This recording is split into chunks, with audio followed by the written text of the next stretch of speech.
بسم اللہ الرحمن الرحیم۔ السلام علیکم۔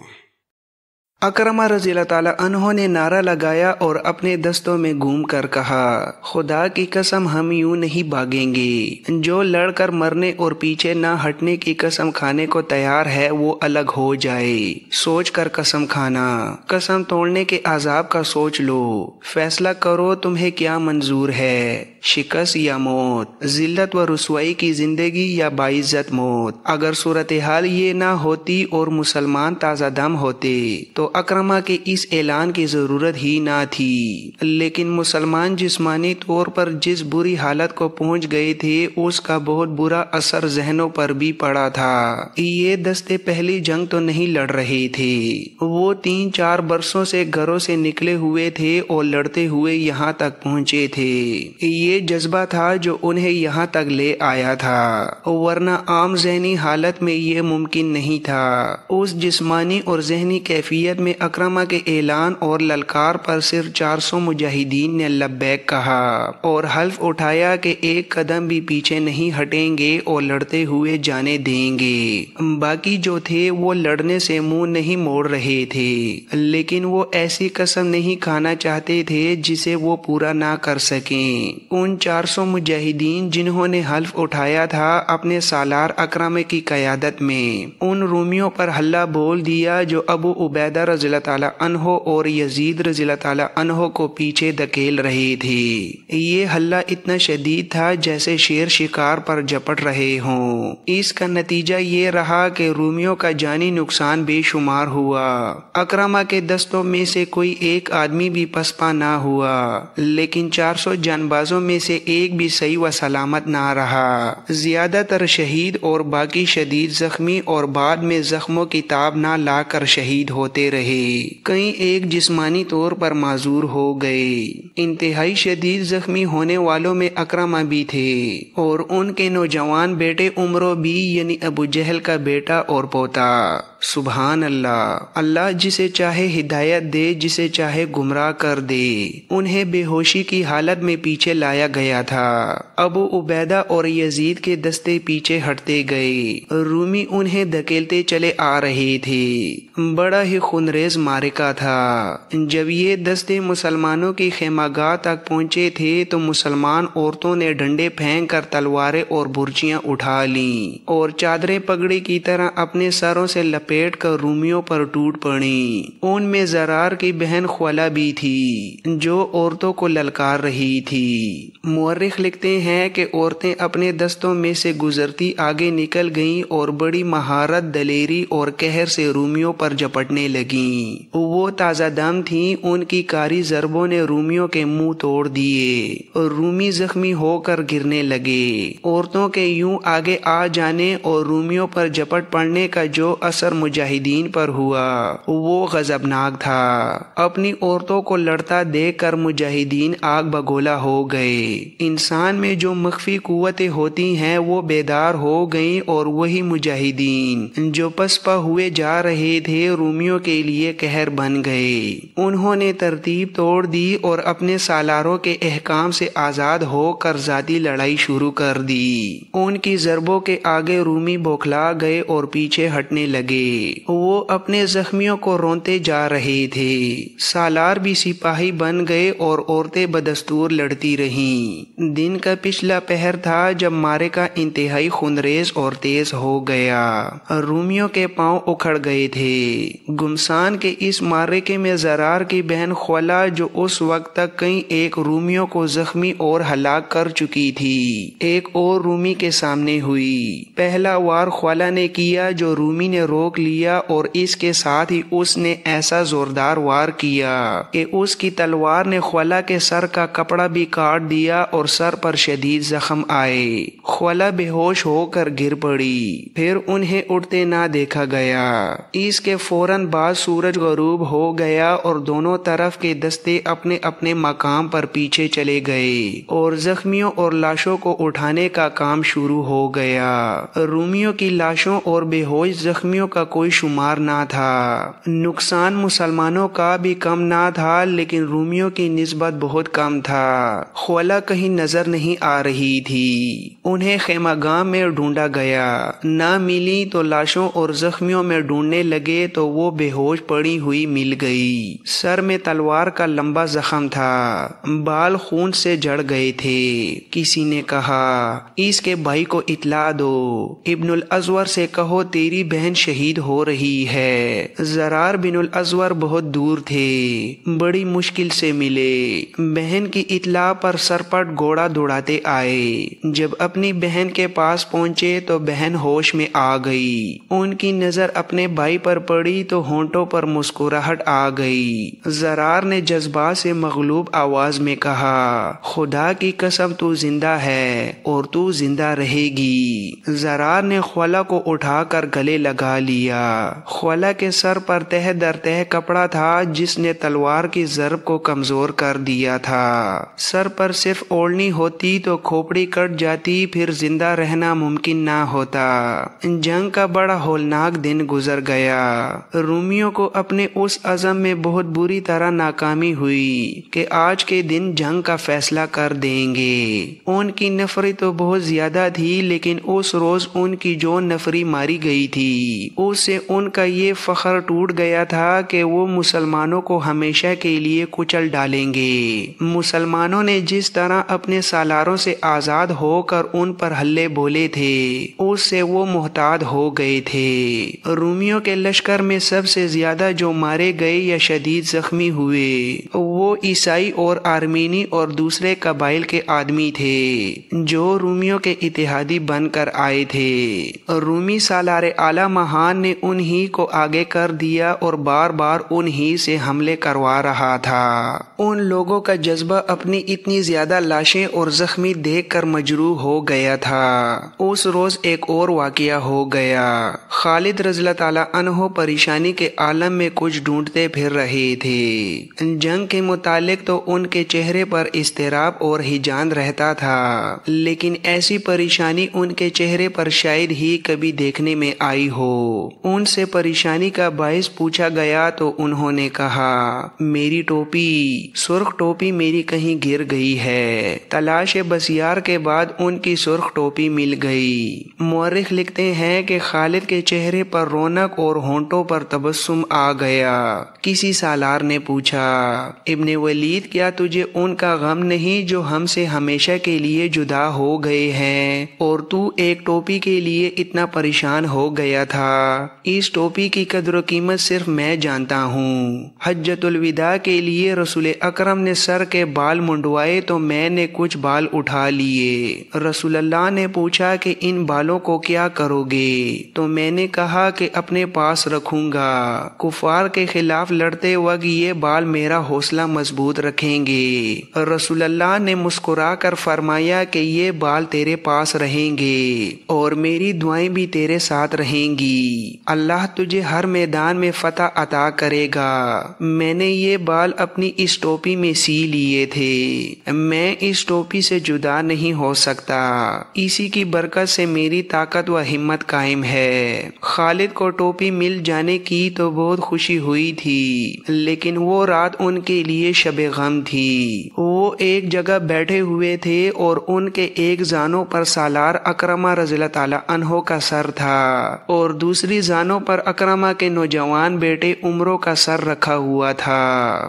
یقین کیجئے یہ قصہ بہت تکلیف دہ ہے۔ ان صحابہ کرام کے بارے میں نسل مجوس ابن سبا کی ناجائز نسل رافضی کہتے ہیں کہ وہ سب منافق تھے اور مرتد ہو گئے تھے۔ کوئی ان رافضیوں کے کفر کا پردہ چاک کرے تو فوراً اسے فرقہ پرست اور تکفیری کا لقب دے دیا جاتا ہے۔ سلام صحابہ کرام پر، ہمارا سب کچھ آپ صلی اللہ علیہ وآلہ وسلم کی ناموس پر قربان۔ باپ بیٹا اس روز کی لڑائی میں اتنے زیادہ زخمی ہو گئے تھے کہ ہوش میں نہیں آ رہے تھے، جسموں سے خون نکل گیا تھا، زخم ایسے تھے کہ ان کی مرہم پٹی نہیں ہو سکتی تھی۔ اس روز باپ بیٹا قسم کھا کر لڑے تھے کہ مر جائیں گے مگر پیچھے نہیں ہٹیں گے۔ اکرمہ خالد کے بھتیجے بھی تھے اور دوست بھی، ان کا بڑا پرانا ساتھ تھا اور دونوں مانے ہوئے شاہ سوار اور شمشیر زن تھے۔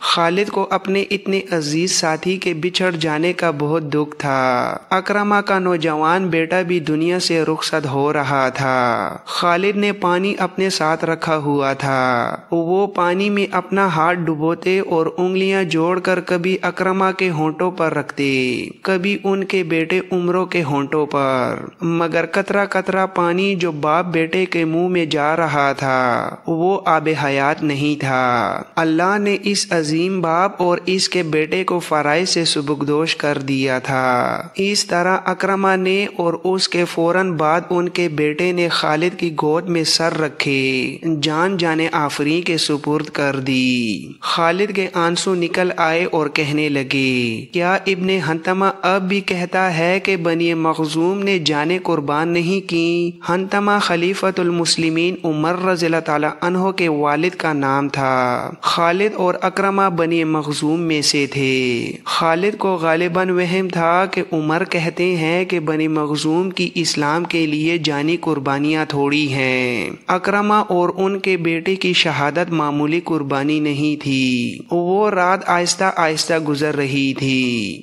جیسے لمحے ڈر ڈر اور کام کام کر گزر رہے ہو۔ زخمیوں کے قرانے کی آوازیں سنائی دے رہی تھیں۔ کئی شہیدوں کی بیویاں وہی تھیں لیکن کسی عورت کے رونے کی آواز نہیں آتی تھی۔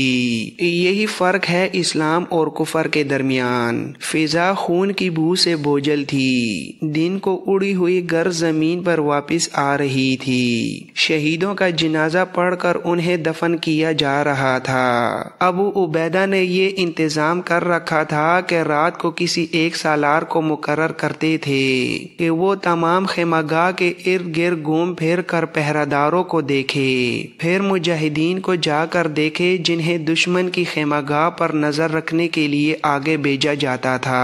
اس رات ابو عبیدہ نے اس خیال سے کہ کسی سالار کو اس کام کے لیے نہ کہا کہ سب دن بھر کے تھکے ہوئے ہیں، وہ خود اس کام کے لیے چل پڑے، لیکن وہ جدھر بھی گئے انہیں کوئی نہ کوئی سالار گشت پر نظر آیا۔ سبحان اللہ! سالار زبیر رضی اللہ تعالیٰ عنہ تو اپنی بیوی کو ساتھ لے کر گشت پر نکلے ہوئے تھے، دونوں گھوڑوں پر سوار تھے۔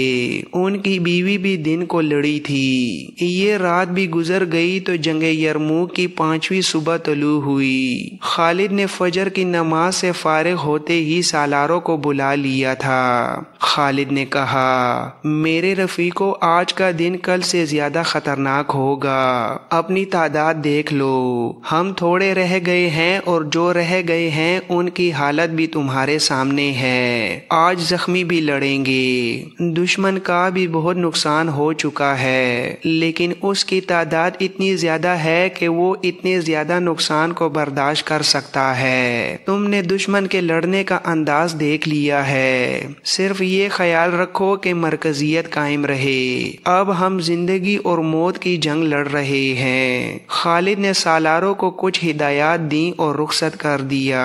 مسلمان دستے اپنی پوزیشنوں پر چلے گئے۔ ان کی کیفیت یہ تھی کہ ہر دستے میں جسمانی لحاظ سے جتنے بالکل ٹھیک افراد تھے اتنے ہی زخمی بھی تھے۔ زخمیوں میں زیادہ تر ایسے تھے جو کسی حد تک لڑنے کے قابل تھے، لیکن ایسے بھی تھے جو لڑنے کے قابل نہیں تھے مگر وہ اپنے ساتھیوں کا ساتھ نہیں چھوڑنا چاہتے تھے۔ عورتیں آج بھی لڑنے کے لیے تیار تھیں۔ مسلمانوں کی یہ دیگرگوں کیفیت دشمن سے چھپی ہوئی نہیں تھی، اس نے اس سے پورا فائدہ اٹھانا چاہا تھا۔ مسلمان سالار رومیوں کے محاذ کی طرف دیکھ رہے تھے۔ انہیں توقع تھی کہ آج رومی زیادہ نفری کے دستوں سے حملہ شروع کر دیں گے۔ مسلمان سالاروں کو یہ خطرہ بھی نظر آ رہا تھا کہ رومی اپنے سارے لشکر سے حملہ کریں گے۔ صبح سفید ہو چکی تھی لیکن رومی آگے نہ آئے۔ پھر سورج نکل آیا لیکن لیکن رومی آگے نہ آئے۔ رومیوں کا یہ سکوت خطرناک لگتا تھا، یہ طوفان سے پہلے کی خاموشی معلوم ہوتی تھی۔ خالد کو خیال گزرا کہ رومی مسلمانوں کو حملے میں پہل کرنے کا موقع دے رہے ہیں۔ خالد پہل نہیں کرنا چاہتے تھے، وہ کچھ وقت اور دفاع کو ہی بہتر سمجھتے تھے۔ آخر رومیوں کی طرف سے ایک سوار آتا دکھائی دیا۔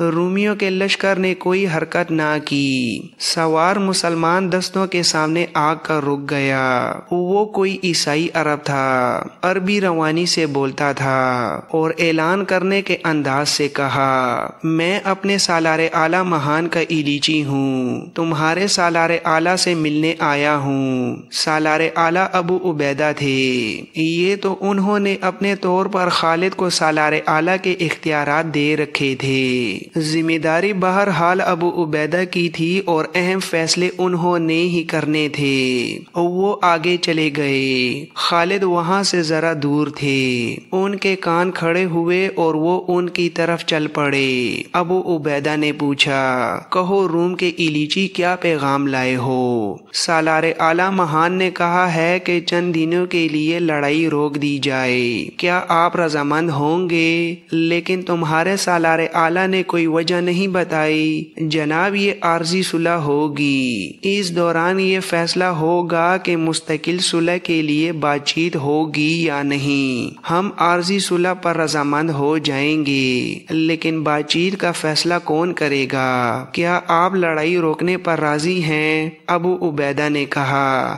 ہاں، لیکن ایک گرجدار آواز سنائی دی۔ نہیں، دونوں نے دیکھا یہ خالد کی آواز تھی۔ انہوں نے ابو عبیدہ کی صرف ہاں سنی تھی۔ ابو عبیدہ نے کہا، ابو سلیمان، ان کے سالار نے عارضی صلح کے لیے کہا ہے۔ خالد نے ابو عبیدہ کے کان میں کہا، امین الامت یہ حملے کی تیاری کے لیے مہلت چاہتے ہیں۔ ان کا اتنا نقصان ہو چکا ہے کہ فوری طور پر حملہ نہیں کرنا چاہتے۔ مجھے اجازت دے کہ اس ایلیچی کو کورا جواب دے سکوں۔ ابو عبیدہ نے ایلیچی سے کہا، اے سلطنت روم کے ایلیچی، صلح سمجھوتے کا وقت گزر گیا ہے۔ اپنے اتنے زیادہ آدمی مروا کر میں یہ نہیں کہلوانا چاہتا کہ میں اپنے اتنے زیادہ مجاہدین کا خون ضائع کر آیا ہوں۔ لڑائی جاری رہے گی۔ ابو عبیدہ نے گوڑا موڑا اور خالد کے ساتھ اپنے محاذ کی طرف چل پڑے۔ ابو عبیدہ نے کہا، ابو سلیمان، اپنے مجاہدین کی حالت دیکھتے ہوئے میں نے سوچا تھا کہ انہیں آرام مل جائے اور کچھ زخمی ٹھیک ہو جائیں۔ کیا تو دیکھ نہیں رہا کہ؟ خالد نے کہا، لیکن حالت ہمارے دشمن کی بھی ٹھیک نہیں، ورنہ صلح کا دھوکہ نہ دیتا۔